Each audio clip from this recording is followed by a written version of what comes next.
got a couple of high performers on your team and you've got some really important strategic work. So you put your high performers on these strategic projects, which is fantastic because now you're developing your high performers and you've got really smart minds thinking about your most important things. But now the side effects.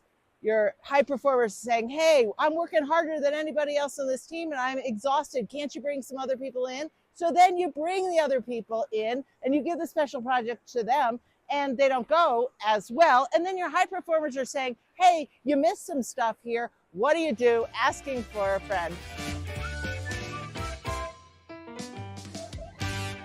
Hi, I'm Karin Hurt and I'm here with the next edition of Asking for a Friend. And I just had this conversation with a group of executives who were trying to work through this. So I'm going to share a few of my thoughts and then let's crowdsource this.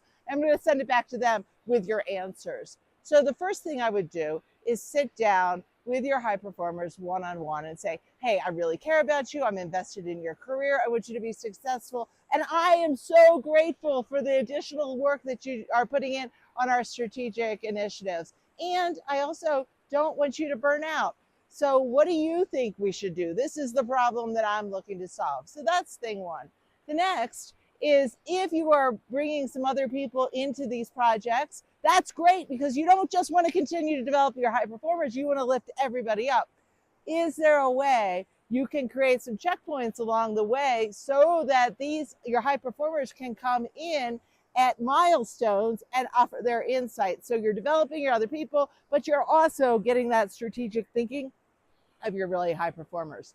And then another option is to partner some of your newer employees with some of your high performers and have them work on projects together so that the workload is spread out and you've got all this peer teaching along the way. So those are a few of my thoughts. What would you add? What are some ideas that you have for really developing your high performers while they are without burning them out?